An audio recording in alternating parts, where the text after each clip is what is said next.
Good midday to each and every one of you. Cool, cold, cloudy. Eh, it's toward the end of October. We've been so spoiled. We have become so accustomed to, how do I want to put it, unusually warm weather that we forget that we're in northeastern Ohio. And guess what? It's a cooling off. Yes, it is. Hey, Kathy. How are you? How you coming along? Dean, my friend, bless you, sir, for being here. We appreciate your presence. We appreciate your participation on today. And for that, we bless his holy name. Nancy Lavonda, good to have you here. Good to have you on board. Laverne, good to have you. God is a good God. He is a powerful God. He is a mighty God. He is everything we need him to be. And then some. Rhonda Wilson. Okay, we give God glory for each and every one of you. Minister Sarah Jenkins, bless your heart for being here. And we are grateful that it is as well as it is because there's a ton of people who absolutely cannot say that. Beauty, how are you? Thank you for being with us on this great day. Great day. And for that, we are grateful. So please, if you don't mind, just share. Just share. That would be just fabulous. And that will give us an opportunity to be able to share the word of the Lord to as many people as we possibly can. Minister Faith Thornton, thank you so much for being here. Okay.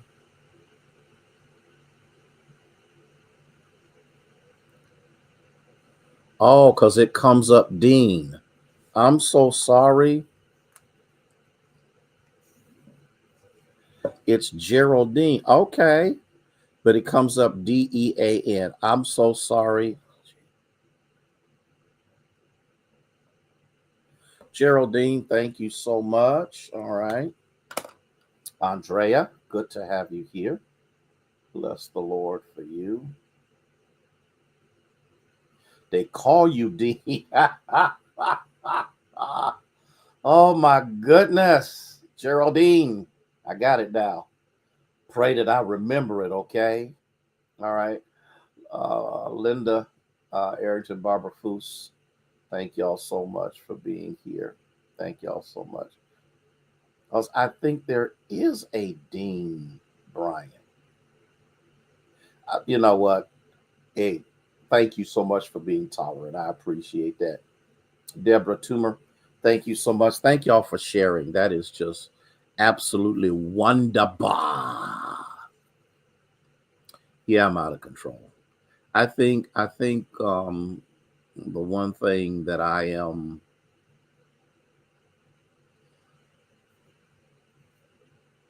emotional over is the fact that God is still good. I wish I had 5 people that call. He's still good. Um, I think sometimes after we have come through a storm, we reflect on the storm and we kind of recognize the storm was a whole lot worse than what we thought it was. And yet still, and yet still, um, he's a keeper. Okay. Cecile Orr, bless your heart. Tell Larry we said hello. I mean, Kathy, if anybody can testify to that, you can. Okay.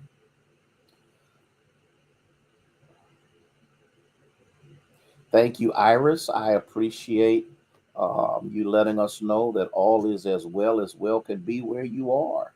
Okay. Tamika, Owen, John Taylor, bless your heart. Okay. Thank you, Iris. I appreciate that. Okay. Um, so I'm Man, how's it going over there in Hawaii? What's the weather like? I'm thinking about coming there next year. Chaplain Hearns, bless you, Thea. I am. I'm. How do I want to say this? I'm to the point that I don't know how much life I have left, but I'm gonna kind of enjoy it. I'm gonna do some things that I like to do. I'm gonna go some places that I like to go, and whatever sacrifice I got to make to do it, whatever, however I got to save up to get it done. That's what and I ain't trying to get no bucket list together because a bucket list is an indicator that death may be closer. We ain't trying to do no buckets or a list. We're just trying to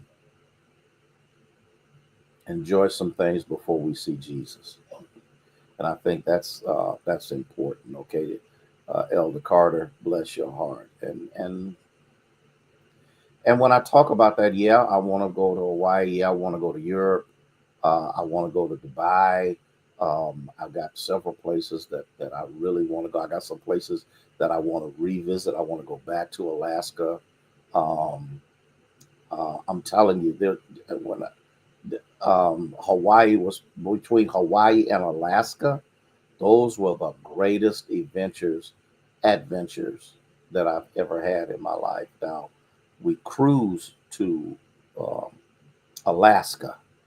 Um, I got you. I got you, Cecile. Do your exercises. And I want to go back there again. It's a whole new level of beauty. Cora Jones, and so is Hawaii. Both of them are like diametrically opposed. You lived in Alaska? Lord have mercy. Didn't know that. Listen, y'all. So that's just some stuff that I want to do. Some things I want to see. Some places I want to experience and experience again. Okay. I know that's right. Okay. Still in the 80s. Oh, man, that's fantastic. Hmm. Making me jealous. Living in paradise. But listen, we talked about something on yesterday because we're dealing with the issue of having peace and how we have to make sure that we empower ourselves. We have to make sure that we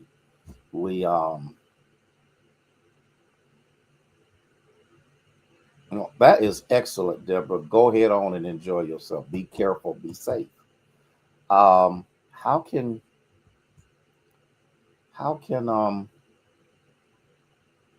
I get past my past and quit allowing issues and problems to get on my nerves and allow it to sap the life out of me, to take the power of God away from me so that I'm not living the way God would have me to live.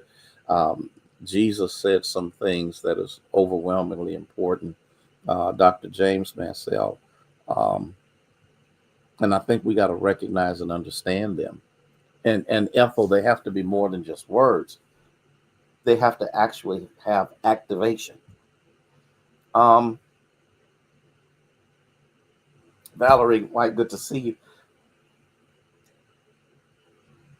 If you've ever had to get, I'll just use it this way, a new debit card, um, because maybe the first one was stolen or maybe it has expired or whatever the case may be, you needed to get a new debit card, credit card, whatever it is.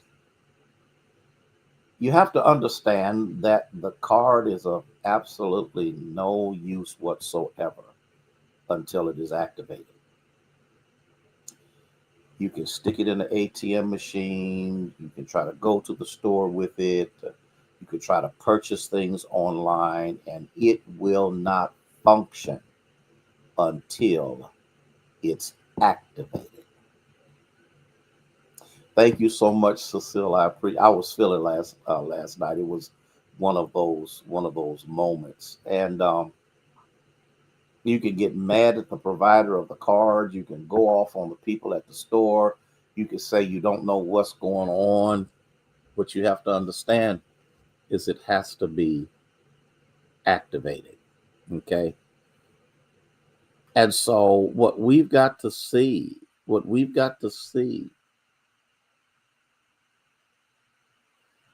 crypto, didn't know that I didn't know they existed over there. You know, I'm a little skeptical about crypto.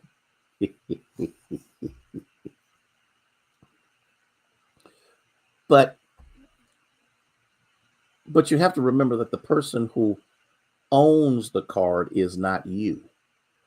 Ooh. The person who owns the card is not you. You utilize what they give you permission to use. Boy, they set the terms, they set the interest rate, um, they set the credit limit, they set the payment. You just utilize it, but it's no good until it's activated. And so a lot of things that are happening in our lives, and we read, hey, Veronica, bless your heart for being here.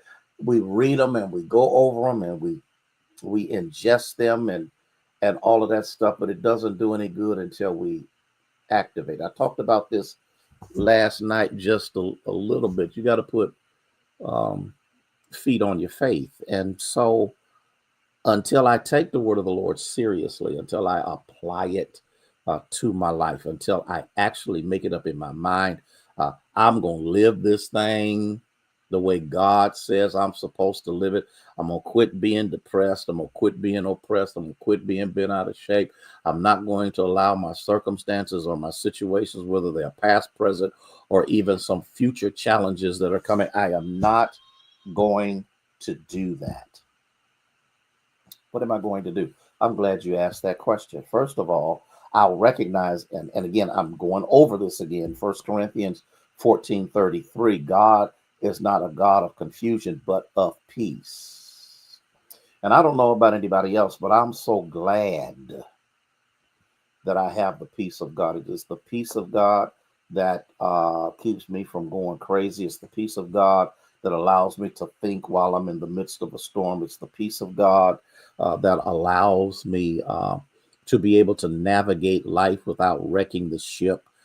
Hey, Linda Brown, bless your heart. It's the peace of God that allows me to navigate even better because I recognize clearly that God is with me. It is the peace of God that allows me to see things from a different perspective and not the perspective of anger and mistrust. It's the peace of God that allows me to recognize clearly that I don't have an exempt card from issue or trouble, but I do have the ability to go through it. I do have the ability, and I'm being redundant, to navigate it. I do have what it takes to go through it without messing my life up. The peace of God. I got that because He's not. Anytime there's confusion, God is not in it. That's how you know God is in it. Because anytime anything is encapsulated in confusion and mayhem, God's not in it. But I got two more things I want to talk to you about before I let you go. Matthew 14:27. Matthew 14:27 said, immediately Jesus spoke to them, saying, take courage, it is I. Do not be afraid. The guys were jacked up. They were messed up. It looked like they were about to lose their lives. They were in a situation, y'all, that they had been accustomed to, but the waves, Ann Saunders, the waves, the lightning, the storm, everything was against everything they knew how to do. And He shows up. Mm. You got to remember, He says, take courage. It's I, don't be afraid. You gotta look at that text. Whenever you get a chance, go back there to Matthew 14.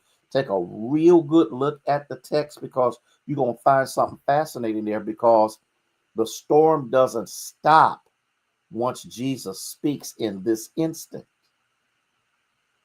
But the storm stops controlling the disciples even while it's still raging because He spoke to them. That's where the word of the Lord is so important. That's where the word of the Lord is so powerful. That's where the word of the Lord is so pertinent. But if you don't put feet on your faith, then it means absolutely nothing. It's nothing more than dead print. And you have to do what you got to do, and you have to do what you have to do. And this is what is necessary. Don't let the storm scare you. It ain't your first storm, won't be your last storm, but who's in the storm with you, even when you can't see him. Joshua chapter 1, verse 9, I have commanded you, be strong and courageous. Do not tremble or be dismayed, for the Lord your God is with you wherever you go. Did you recognize and realize, and maybe many times we don't see this, but before you put one foot in front of the other, God is already in the step that you haven't even made yet. Oh. God already knows the path that you're going to travel.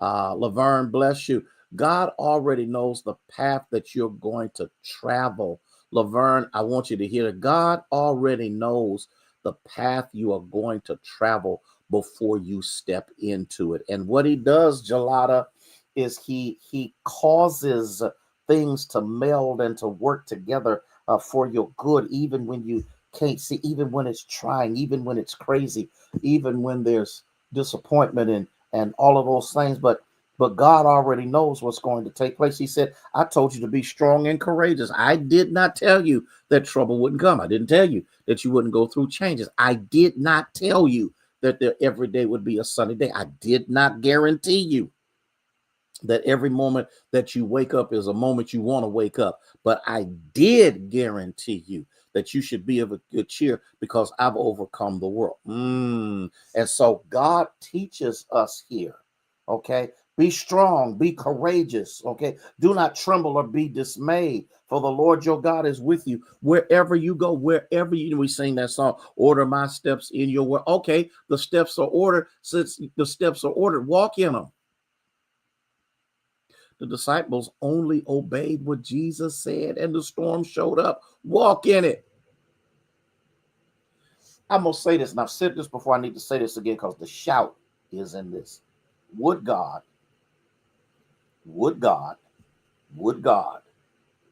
tell you to go somewhere that he has no intention of you getting to? I wish I had 5 people that caught. Would God tell you go to the other side if he had no intention of you getting there?